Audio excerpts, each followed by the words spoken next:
ce second interview, j'ai invité Alban. Salut Alban. Bonjour, salut tout le monde, salut le Wang. On va attaquer direct, hein. Donc, première question, Ok.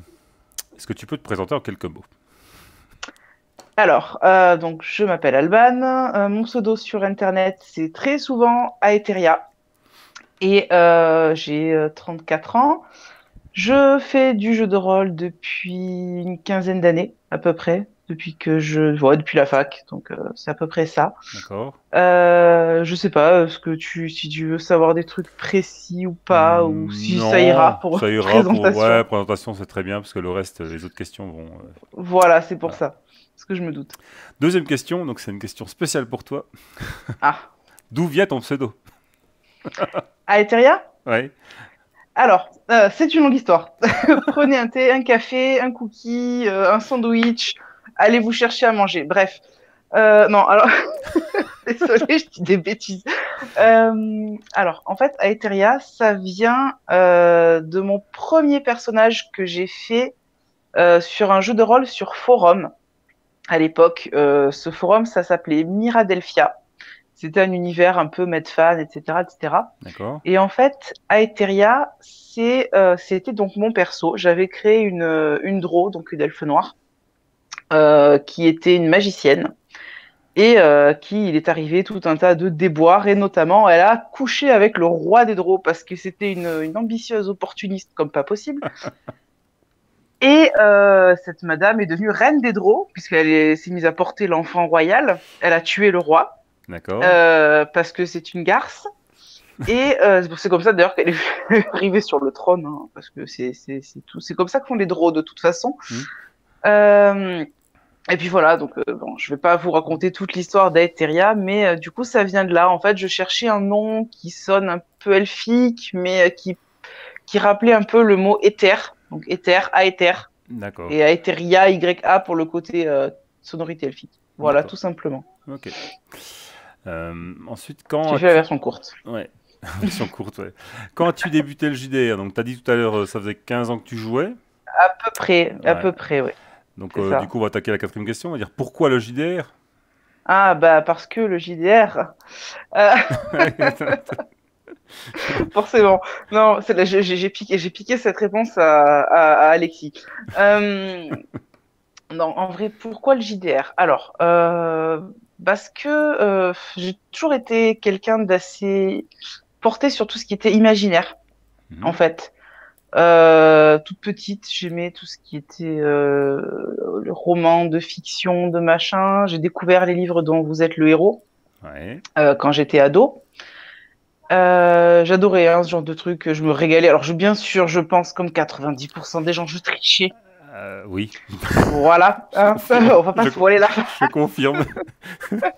on va pas se voiler la face quand tu arrives sur un chapitre qui te dit vous êtes mort. Ok, alors c'était quoi la page, le chapitre précédent déjà? Voilà, c'est ça. Et on faisait une liste de tous les numéros. Moi, je faisais une Et on liste. faisait Voilà. le truc. Et honnêtement, les combats, je trichais, je gagne à chaque fois. Je cherche pas, je gagne. Mm. J'ai découvert en fait à la base comme ça. D'accord. C'est- Voilà, et après, bah, j'ai commencé vraiment à m'intéresser à un petit peu tout ce qui tournait vraiment autour du jeu. Déjà, je faisais du théâtre quand j'étais au lycée, donc tout ce qui est euh, expression orale, etc., ça m'a toujours intéressé aussi. D'accord. Et bah, je trouve que le JDR, en fait, ça allie justement l'imaginaire, l'expression, que ce soit orale ou même écrite, quand tu crées, je sais pas si c'est le cas de tout le monde, mais moi j'adore écrire les backgrounds de mes persos parce que justement, je mets toujours en fait, pas toujours un peu de moi, parce que bon, j'ai des persos des fois qui me ressemblent carrément pas, Ouais. mais je me mets vraiment à fond dans un personnage. C'est ce que je disais en fait à Alban l'autre fois. Donc pour ceux qui nous suivent, qui jouent Albérien sur Rêve de Dragon. Mm. Euh, En fait, avec Alban, enfin, ce que je dis à Alban, c'est qu'en fait, moi, quand je crée un perso, je me mets à fond dedans, même si c'est pour un one shot. C'est-à-dire que je suis capable de te pondre un scénar, alors pas de 50 pages, mais des fois 2, 3 pages, Ouais. parce que je me mets vraiment à fond dans le truc. Et D'accord. je trouve que comme j'ai toujours aimé écrire, le jeu de rôle me permet ça. D'accord. À l'époque, en tant que joueuse, en créant mes fiches perso, etc. Et maintenant, également en tant qu'MJ, Ouais, parce que bah, justement, j'écris les histoires en fait, forcément. tout simplement. Mm. Donc le jeu de rôle pour tout ça. D'accord, ok. Et alors, joueur ou maître de jeu? Et pourquoi? Les deux. Les deux. Ah, t'as peut-être une Euh, préférence quand même. ouais, alors en fait, au départ, je t'aurais dit, même quelques mois en arrière, en fait, je t'aurais dit joueuse, sans hésiter. Ouais, Que bah, je trouve ça génial de découvrir plusieurs univers, de t'imprégner d'un perso que tu joues de manière récurrente. Mais bah, j'ai découvert au début la maîtrise, ça m'intéressait pas. J'ai essayé un peu, j'ai un peu tâtonné, j'hésitais pour découvrir en fait le JDR à des amis. En fait, c'est contraignant de devoir écrire des histoires, et si ça, tout le temps, tout le temps, tout le temps. Et finalement, bah, le fait de m'y mettre vraiment avec ma campagne donc sur DD5 ou Héros et Dragons, hein, c'est valable pour les deux, ouais. dans le monde de l'Iséion, le fait déjà d'écrire tout l'univers, en tout cas d'essayer, parce que je me rends compte après avoir commencé que c'est phénoménal en fait, et que du coup, j'ai même pas écrit un quart de ce qu'il faudrait que je fasse. Ouais. Euh, déjà, bah, tout ça, je me dis que c'est tellement cool parce qu'au final, tu es libre. Tu vois, le fait d'être MJ, ça te donne une liberté Tout à fait. qu'au final, tu as peut-être pas en tant que joueur. Bah, Tu vois, je suis tu vois complètement ce que d'accord je avec veux toi dire. parce que moi, en tant que joueur, enfin, de façon générale, je m'ennuie. Voilà. Après, c'est que t'es pas tombé sur un bon MJ aussi. Ouais, non mais, ouais, peut-être. Non, Ouais. mais je comprends. Je pense que je suis difficile au niveau du MJ, mais Hmm. ouais, en tant que joueur, t'es enfermé dans ton personnage et c'est tout quoi. Voilà. Voilà, alors que quand tu maîtrises, bah, déjà, tu joues plusieurs personnages. Voilà, exactement. Tu fais vivre l'histoire à tes joueurs. Enfin, c'est un peu le complexe de Dieu, tu vois. Je sais pas si tu vois ce que je Non veux dire, mais mais si bon. si, je vois tout à fait. En gros, t'es un peu le marionnettiste et les autres, tu leur fais pas forcément faire ce que tu veux, mais au final, ils doivent arriver à une finalité. Et ce que j'apprécie, ce que j'aime aussi en tant qu'MJ, c'est leur dire, voilà, vous avez un objectif et de voir comment ils se débrouillent Hmm. pour l'atteindre. C'est-à-dire que j'ai, par exemple, sur une même campagne, j'ai deux groupes différents, donc qui font les mêmes scénars, mais qui les jouent complètement différemment. Mais bien sûr. C'est un truc. Par exemple, ils devaient libérer un esclave qui était condamné à mort par bûcher.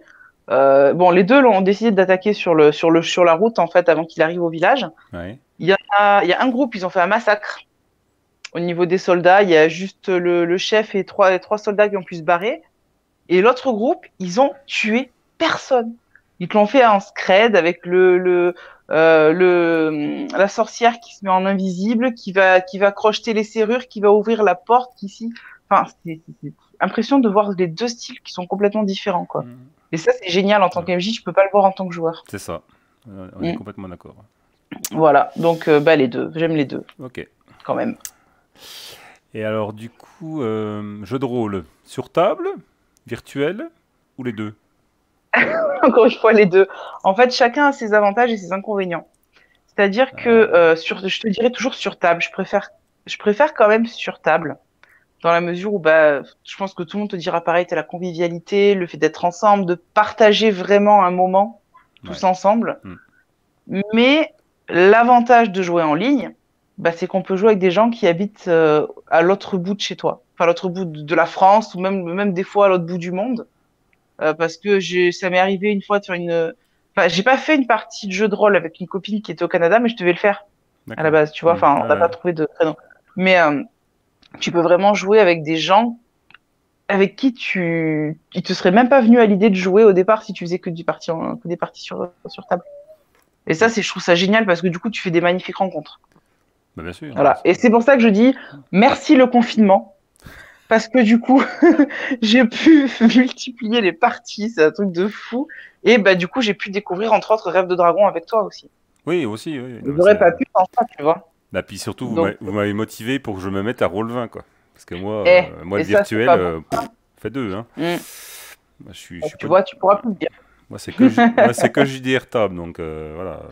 Bah, Enfin, non, t'as jusqu'à maintenant. initié. Voilà, vous m'avez Voilà, initié.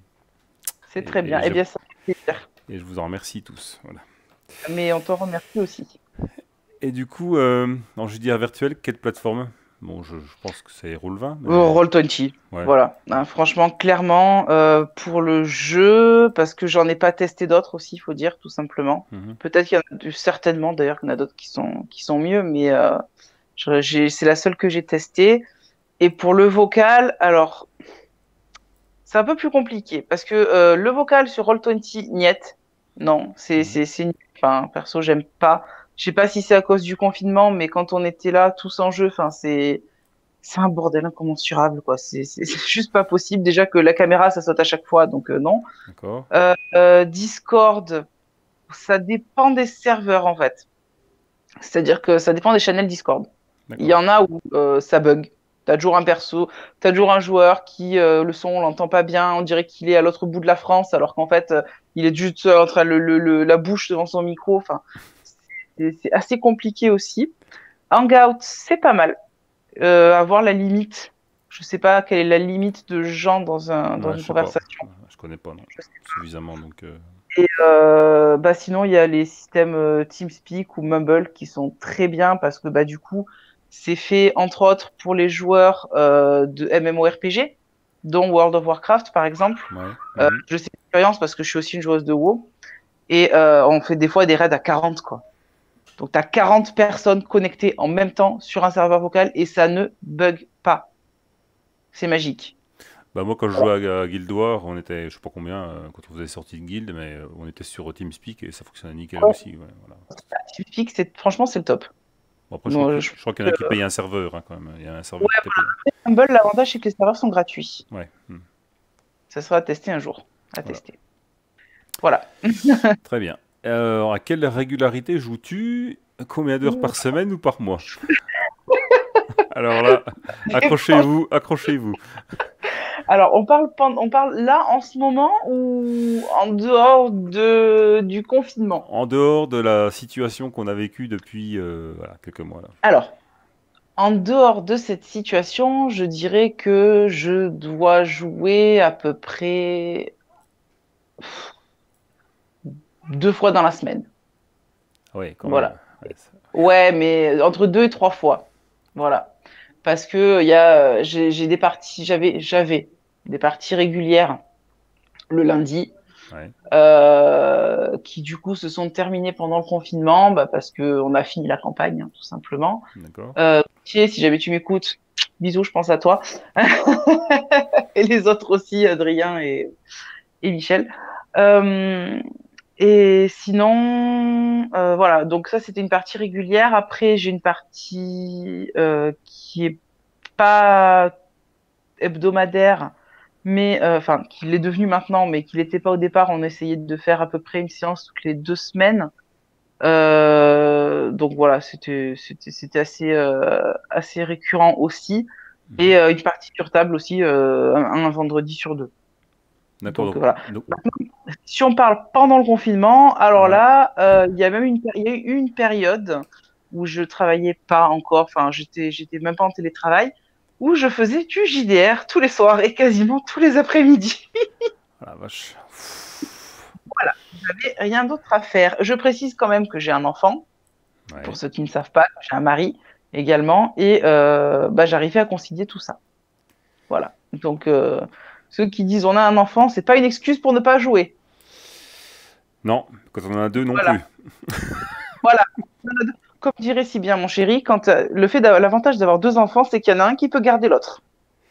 Même Ouais. si c'est deux jumeaux qu'ils ont un mois tous les deux. Ouais, alors ça c'est la théorie. La pratique, non, hein, parce que moi ils se supportent plus, hein, ils ont 5-6 ans d'écart. Ouais, dans 5 ans d'écart, c'est un peu plus compliqué. Ouais, là je leur ai dit, vous me laissez tranquille, hein, mais bon, euh, j'espère qu'ils ont compris. Ouais, t'inquiète. Ensuite, comment prépares-tu tes parties en tant que MJ? Euh, Tu veux dire pour l'écriture, pour tout, Ouais, en fait? l'écriture, la préparation de la partie de façon générale, pas forcément l'écriture, mais Euh, ouais, si, bon, englober, oui, englober tout, parce que et tout. Alors, ouais, concernant l'écriture, on va dire que ça dépend. C'est-à-dire qu'au début, quand j'écrivais mes premiers scénars, j'écrivais absolument tout. Mais vraiment tout. C'est-à-dire, bah, je faisais des phrases. Déjà, il faut savoir que je fais toujours des phrases. T'as des MJ qui t'écrivent 3 idées sur un papier et ils ont pendu leur scénar, ça y est, ils brodent autour de ça. Moi, j'ai jamais réussi. Vraiment. Ouais. L'impro, je commence à m'y mettre. J'y arrive de mieux en mieux, mais je pense que c'est une question d'expérience, en fait, Ouais, tout après, simplement. plus tu fais, plus tu y arrives, mais il faut se lancer un jour, quoi, c'est ça, quoi. Voilà, Puis c'est ça qui pas se est planter, quoi. Parce que sinon, exactement. C'est un peu à double tranchant. Des fois, c'est tu ça. as l'esprit qui part tellement loin que tu t'éloignes tellement de ce que tu avais prévu au départ que ça devient du grand n'importe quoi. Mm. Mais non, en fait, je commence par coucher les idées principales sur papier. Après, je les assemble pour voir en fait ce qui est faisable, ce qui l'est pas. Là, j'ai un collègue, Christophe, qui m'a fait découvrir en fait une méthode pour écrire les scénars, voire les campagnes, que je trouve absolument géniale. C'est la méthode fractale. En fait, tu lances un D6 Ouais. et selon le résultat, tu as une feuille blanche ou un canevas sur l'ordinateur. Moi, j'aime beaucoup le format papier, donc je prends une feuille blanche. Ouais.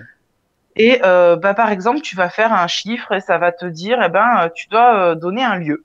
Ok, donc bah, je sais pas moi, par exemple, la taverne du loup farceur, hein, au pif. Ouais. Après, tu relances le dé, tu tombes sur une organisation. Ok, donc ça va être, bah, dans mon univers, par exemple, le Gloire, le groupe de libération des orques, etc. Euh, Après, tu vas relancer le dé, ça va tomber sur encore une autre personne. Tu vas donner un autre nom de truc.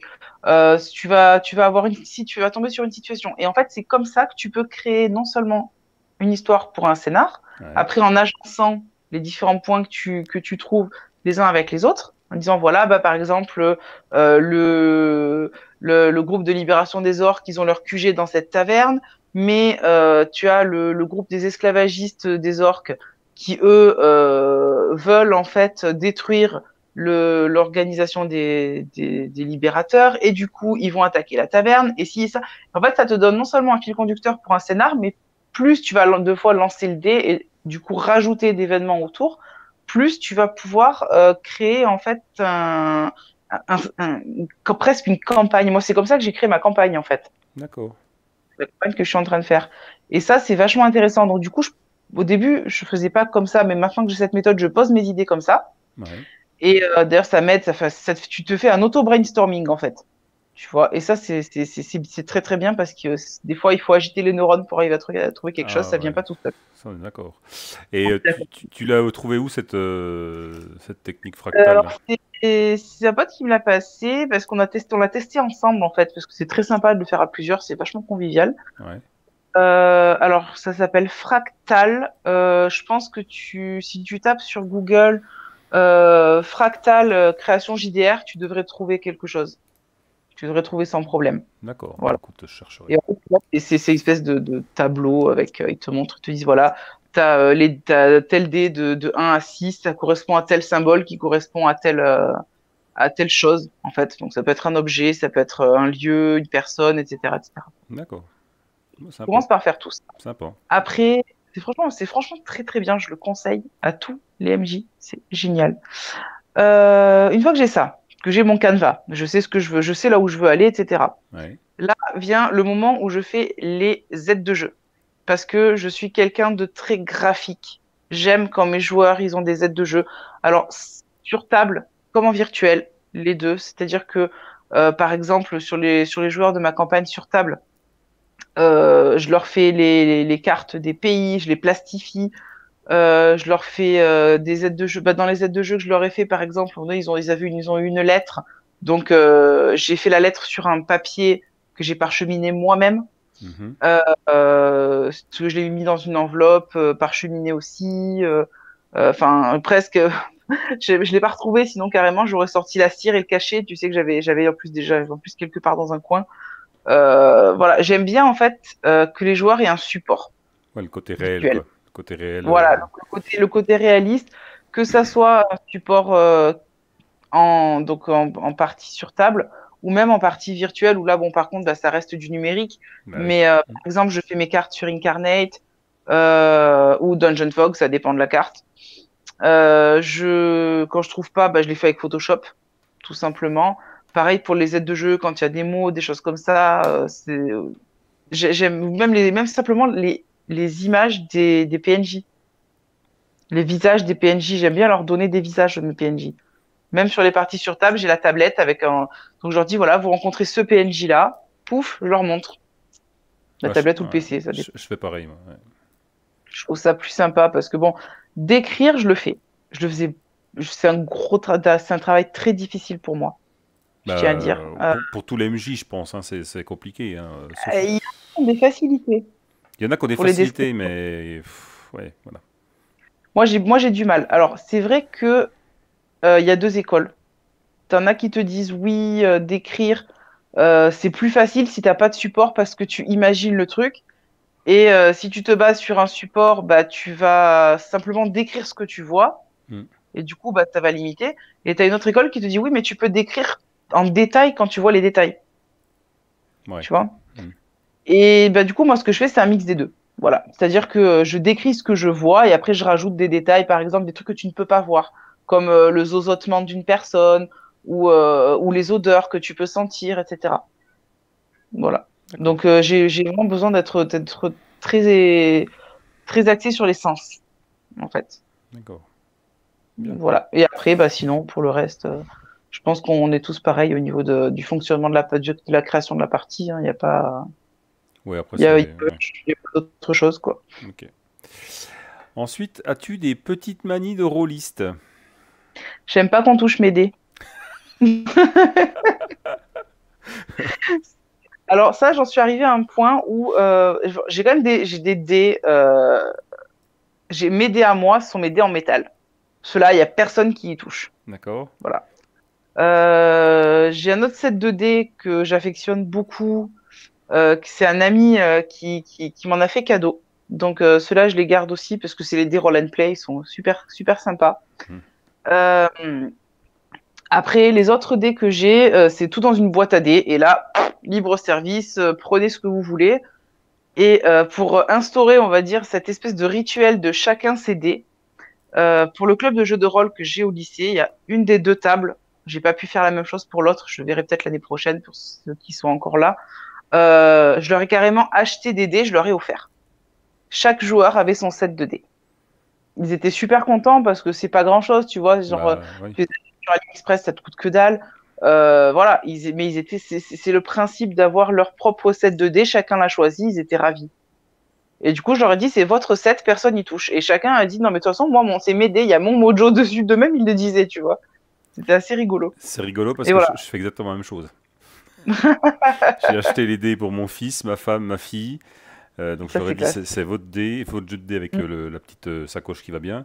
Et puis c'est là, ça. la prestation que je dois faire avec mon assos au mois d'août, pareil, je sais que j'ai 6 T'as pris. joueurs, j'ai acheté 6 sets de dés, en plus avec le coronavirus, voilà. Il vaut mieux. Là, après, c'est aussi une question Voilà, donc de bon sens. on touche pas mes T'as dés bien fait. déjà, à la base. Mm. Et puis donc le petit sachet avec les dés, ça va sortir du truc tout neuf. Voilà. S'ils veulent désinfecter, ils Très bien. désinfectent, mais au moins, Voilà, c'est que enfin, moi, je voilà. sais que les gamins, je l'avais laissé dans le sachet individuel dans lequel Voilà. c'était emballé dans un sachet plastique. Hum, hum.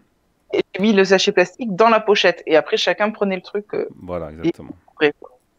Bah, c'est bien. On fait pareil, c'est parfait. On fait Et pareil. sinon, je ne peux pas avoir d'autres manies de rôliste. Ouais, Là, c'est la fin. à la question, j'avais mis manie de rôliste, mais entre parenthèses, j'ai mis manie avec les dés parce qu'on a tous la petite manie. Ouais. Ouais. Bah, pas tous. J'en connais qui s'en foutent complètement, en fait. Oui. J'ai un collègue qui, lui, a eu le malheur de toucher les dés d'une copine une fois. Il s'est pris les foudres d'Andrea. C'était magnifique. Il s'est fait pourrir. Bah, moi, on touche pas mes dés, hein. Donc, Ça, voilà. ça enlève Les tout le gens, fluide et tout je ça. vous le dis, on ne touche pas les dés d'un autre rôliste. C'est Voilà. comme si on lui touchait ça, c'est comme si on se brossait les dents avec sa brosse à dents. C'est ça, c'est C'est la exactement même ça. chose, ça ne se fait pas. On enlève tout Voilà. le fluide pour les bons jets et les mauvais jets. Exactement. Et après, il faut tout recommencer. Enfin, C'est c'est ça. très Vous vous compliqué. rendez pas compte le rituel d'incantation qu'il faut faire à côté, quoi. T'imagines, en plus c'est très risqué parce que au lieu d'invoquer le mojo dans les dés, on Hein? risque d'invoquer Dianthrophos. Franchement, ça craint. Ah oui. Ça craint, je vous le dis. As-tu d'autres passions non ludiques? Euh... c'est large. Ok, Joker. T'as droit à un Joker, hein. Les séries télé, les films. Non, oui, je suis quelqu'un qui aime beaucoup tout ce qui est cinéma. Euh, Voilà, bon après, j'ai un amour très particulier envers les films d'horreur. Ouais, c'est ce que j'allais dire, les films d'horreur, voilà. films d'horreur, c'est vraiment ce que j'affectionne particulièrement. Alors, comme je le dis souvent, j'adore les films d'horreur, mais je suis une flippette. C'est-à-dire Cherchez l'erreur, hein, quand même. Hein. se moque de moi le midi. Non, mais c'est vrai. En fait, j'adore les films d'horreur, j'adore me faire peur, mais c'est le après-film d'horreur quand tu te dis, oh putain, attends, je vais regarder ce qu'il y a dans mes placards sous mon lit. Alors, j'en suis pas tout à fait à ce point-là, mais je sais plus l'autre jour le film que j'avais vu avec mon chéri, et je sais plus ce que c'était comme film. On avait le petit qui dormait dans sa chambre, et je me suis dit, alors attends, j'ai eu peur, donc franchement, ah oui, attends, c'était quoi? Je sais plus, c'était un film d'horreur, mais en fait, en soi, il faisait pas vraiment peur dans le sens tu sursautes, Mhm. tu vois, mais pas tant que ça. Mais t'avais une gamine qui faisait un bruit bizarre avec sa bouche, ça faisait un truc comme ça. Ouais. Et en fait, mon chéri me l'a fait deux, trois fois. Et je lui ai dit, non mais stop. Alors, du coup, je lui ai dit, s'il te plaît, tu fais ni ce bruit-là, ni le bruit du petit garçon dans The Grudge, parce que c'est le genre de truc, le genre de bruit qui me rappelle le film et qui me fait flipper ma race. Donc voilà. D'accord. Et c'est des trucs, mais j'adore les films d'horreur. Moi, j'aime pas trop. Enfin, j'ai eu aimé quand j'étais plus jeune, puis je sais plus, Ouais, j'ai dû ça t'est regarder un. passé. Ouais, ça m'est passé. Puis maintenant, j'ose même plus regarder. Ça fait trop flipper, quoi. Voilà, je suis pas à l'aise, quoi. T'as un qui Puis t'a comme, traumatisé. voilà, puis comme ma femme est une trouilleuse aussi, toi, par exemple, Harry Potter le 2 avec le serpent, elle m'écrase la main, parce qu'elle a peur elle a horreur de Oh, serpent. Donc elle m'écrase la oh. main, je suis obligé de commander des mains à Noël à chaque fois, parce que chaque fois elle m'explose les mains. Donc j'ai des jeux de mains, comme ça je les change de temps en temps, tu Bon, vois, voilà. bon, arrêtez de regarder Harry Potter. Donc on regarde pas de films d'horreur, mais par exemple, Ouais, pour elle, c'est le sûr. Stranger Things, pour elle, c'est un film d'horreur, toi. Bah, Stranger Things, en soi, il y a des passages qui font bien Parce flipper. qu'elle me Mais dit, bon, elle me dit, c'est pas pareil. ça fait pas peur. Alors, au début, je lui dis, c'est une série qui est géniale. Il joue à Donjons et Dragons, il y a le démon Gorgone, c'est génial. J'ai vu le premier épisode, c'est trop bien. Ah bah ok, on va regarder. Putain, elle regarde le premier épisode, au bout de 10 minutes, le gosse, il est tout seul dans les bois en vélo, il se fait enlever dans les bois. Mais qu'est-ce qu'il fout dans les bois à cette heure-là, franchement? Elle me, Déjà, franchement. elle me dit, tu me dis que ça fait pas peur. Et je fais, tu te fous de moi, c'est pas possible. Je fais, non, ça fait pas peur. Putain, on a regardé toutes les saisons, mon Dieu, mon Dieu. Oui, J'ai bah j'ai- ouais, ouais. j'ai eu les mains, mais plus que broyées, quoi. Hein. Ah bah là, il t'a fallu trois paires de mains Ah, pendant. c'est ça. Mm. Je vois tout à fait le Voilà. genre. Alors, question suivante. Celle-là, attention, elle est longue. Les gens Oula. autour de toi savent-ils que tu fais du jeu de rôle? Qu'en pensent-ils? Qu'en pense ta famille et tes collègues de boulot? Alors, oui, les gens autour de moi savent que je fais du jeu de rôle. Bah, mon chéri en fait aussi. Donc voilà, c'est une passion qu'on a en commun. On n'en fait pas forcément tout le temps ensemble. J'en fais beaucoup plus que lui. Ce qui n'était pas le cas avant le confinement, il en faisait plus que moi. D'accord. Voilà, donc ça a un peu changé la donne. Donc voilà, mon mari et moi, on est rôlistes tous les deux. On a pas mal d'amis autour de nous qui font du jeu de rôle aussi. Ouais. Donc bah, ils en pensent que du bien, forcément. On peut pas penser du mal du jeu de rôle, c'est juste impossible de toute Voilà. façon. Il n'y a que Mireille Euh, Dumas qui pense du mal. Voilà. comme je dis ouais, voilà, non, comme j'ai dit dans l'interview d'Alexis de Monsieur Minute Critique, le JDR est une secte. Venez dans la secte. Voilà, donc non, blague à part, Ouais. non, ma mère sait que je fais du jeu de rôle aussi. Elle a eu envie d'essayer passer un temps aussi. Finalement, ça s'est pas fait. Il D'accord. faudra que je lui propose une partie un jour, mais je sais pas encore de quoi. Ça la tente bien en fait. Pour elle, c'est un peu comme du théâtre au final. Donc du coup, Bah, ça se elle trouve rapproche, ça hein. sympa. Ça se Exactement. rapproche. Mes collègues de boulot au lycée, ouais, mes collègues de boulot au lycée savent que j'en fais forcément puisque j'ai le club. Bah oui. Alors bah là, il y a deux types de personnes. Voilà. T'as les personnes qui te disent oh mais c'est cool, j'aimerais bien regarder. Alors j'ai une CPE carrément qui était curieuse, qui est venue assister à un début de partie, donc je lui ai même fait lancer les dés, elle était toute contente. Ouais. Et j'ai d'autres collègues de boulot qui sont pareils. Et à côté de ça, eh ben il y a les sceptiques, ceux qui te regardent en mode mais tu fais des invocations sataniques dans ton truc ou tu fais quoi là? C'est quoi ce pentagramme que tu as dessiné sur la feuille? Ah non, mais ça c'est parce que les élèves en fait, ils vont devoir ouais ouais, OK, d'accord. Ouais, je vois. Voilà, pour eux c'est en gros c'est qu'on se déguise ou alors ouais, c'est ah mais vous vous déguisez? Ah non, ça c'est du grandeur nature, c'est pas la même chose. Et là, tu dois leur expliquer la Eh, différence entre le GN et le jeu de rôle. Alors, il y a des différences, il y a des choses qui sont semblables. Je leur dis, voilà, certes, c'est vrai que tu joues quand même ton personnage, etc. Mais tu te déguises pas, enfin, sauf si tu t'appelles Alban et que tu as envie de t'amuser à te déguiser dans ton personnage. Parce que oui, moi, ça, c'est quelque chose que je fais.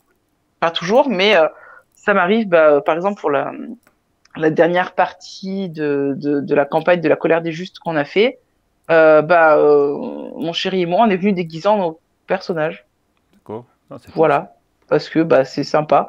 Mais bon, c'est pas quelque chose qu'on fait tout le temps. C'est comme, enfin, je trouve ça rigolo, tu vois, encore plus quand tu es sur Internet.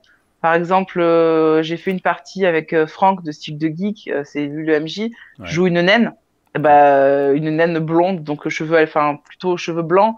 Du coup, j'ai mis une perruque blanche, je me suis déguisé, je me suis dessiné le symbole de Gonde sur le front. Voilà, c'était le fun pour me montrer comme ça Excellent.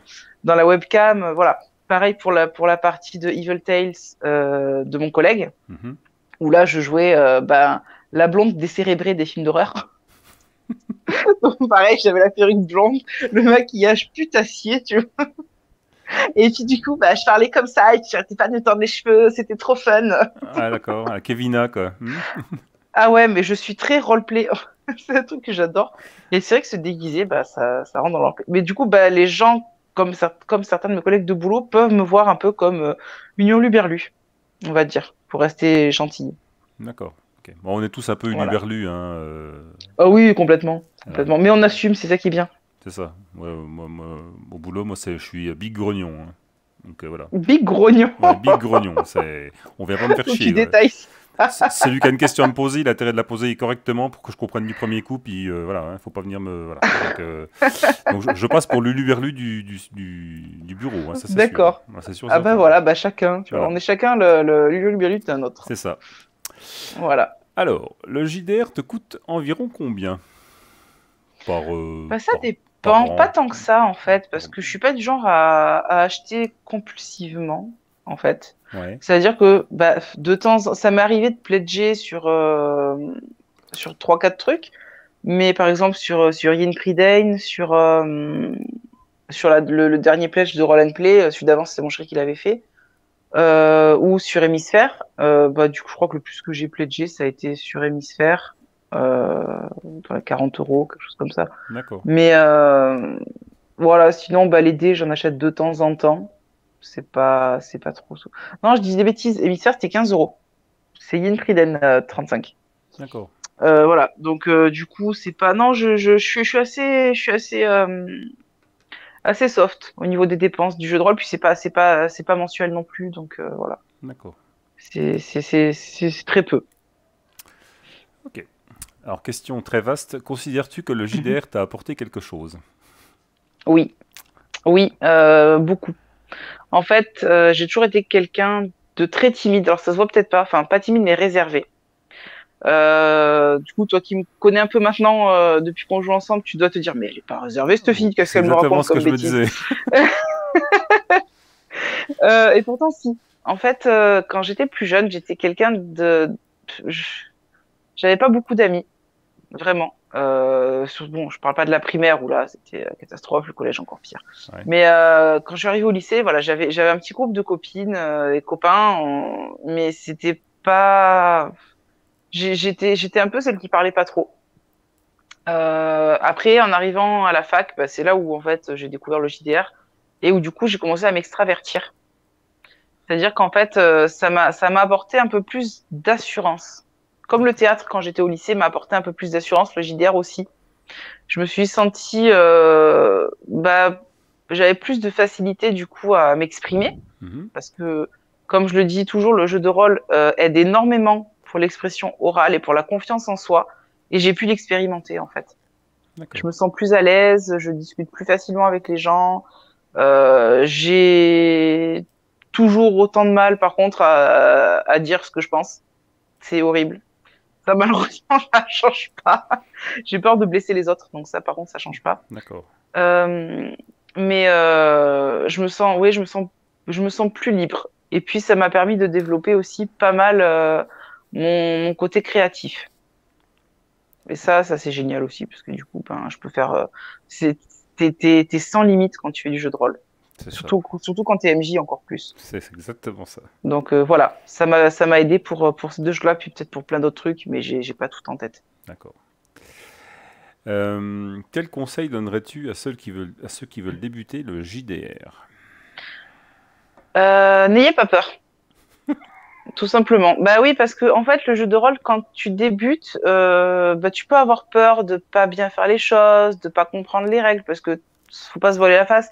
Autant t'as des JDR qui sont très simples à comprendre, autant moi j'ai pas débuté avec Pathfinder, mais c'est un des premiers jeux auxquels j'ai joué. Voilà, c'est pas le plus facile à prendre en main, Ah, c'est sûr. tu vois. Voilà, c'est vraiment n'ayez pas peur, osez poser des questions parce que il n'y a pas de questions bêtes. On le répète toujours dans tout et dans n'importe quoi. Voilà, moi je préfère poser une question quand j'ai pas compris un truc plutôt que rester sur un malentendu ou sur un incompris, D'accord. tout simplement. Donc voilà, et amusez-vous. Ouais, ça c'est le mot C'est le plus d'ordre du important. jeu, c'est amusez-vous, quoi. Exactement. On n'est pas là pour se prendre la tête. On n'est pas là pour se prendre la tête sur les règles, notamment. Parce que bah il y en a qui sont un peu trop à cheval dessus. Je ne dirai pas qui. Et j'espère que cette personne n'écoutera pas ton podcast. Euh, les règles sont là pour nous servir de support. Si un maître de jeu décide que eh ben, cette règle ne lui convient pas, il a tout à fait le droit de ne pas la suivre. Hmm. Si un joueur ne comprend pas une règle, il a le droit de poser la question, etc., etc. Enfin voilà, on est vraiment là pour s'amuser, on n'est pas là pour se prendre la tête. Donc ouais, mon conseil principal, je dirais même que c'est ça, c'est ne vous prenez pas la tête. Ouais, on se prend déjà la tête suffisamment dans d'autres domaines. Exactement. Voilà, t'as déjà assez de soucis au travail, dans la vie de tous les jours. Des Ouais, fois, tu te dis bon, tu fais du jeu pour souffler, tu vas pas te prendre le chou derrière avec les joueurs, avec hmm, quoi que ce soit, c'est pas la peine. tout à fait. Mm. Alors, avant-dernière question, où peut-on te suivre sur les réseaux sociaux? Alors, ma page Facebook, c'est perso, mais c'est ouvert à tout le monde, du coup. Donc, vous pouvez voir tout ce que je poste, les conneries que je poste, entre autres. Sinon, j'ai un blog, La Taverne de la Rose d'Or. Donc, je pense que peut-être que Mehdi mettra le lien en description, je sais Ouais, je pas. le mettrai, ouais. Et puis, bah, j'ai du coup récemment créé une chaîne YouTube où j'ai Mhm. mis du coup ma première interview. Il y en aura d'autres qui vont suivre. Voilà, donc c'est principalement sur ça parce que bon, hein, j'ai Instagram aussi, mais je poste quasiment rien dessus. J'ai Twitter, mais j'ai perdu mes codes, alors j'y suis jamais. Ouais, pas Voilà, grave. donc c'est ça, c'est surtout Facebook, mon blog et ma chaîne. Moi, Twitter, j'ai abandonné parce que je comprends jamais rien. Donc, Ah mais pareil. En fait, Twitter, ça me gonfle. C'est la limitation du nombre de caractères qui me casse les pieds. ouais, non, mais c'est ça, quoi. Voilà, disons-le clairement. Ok. Et enfin, dernière question, le mot de la Mhm. fin. Camembert, J'adore le camembert. moi aussi. Voilà. Vive, Voilà, c'est tout. vive les fromages. Exactement. Joli mot de la fin, nickel. Et t'as vu? Eh Ah ben, là là. eh ben, merci bien. Mais merci à toi, c'était amusant. C'est rigolo d'être de l'autre côté des questions pour une Bah oui, oui, c'est bien, c'est sympa. C'était fun, franchement. Bah, j'espère que les auditeurs prendront autant de plaisir à écouter cette interview que moi à la faire. Voilà, bah, j'espère aussi. Voilà, c'était super cool. Merci beaucoup. Allez, bah ciao, ciao. Ciao tout le monde.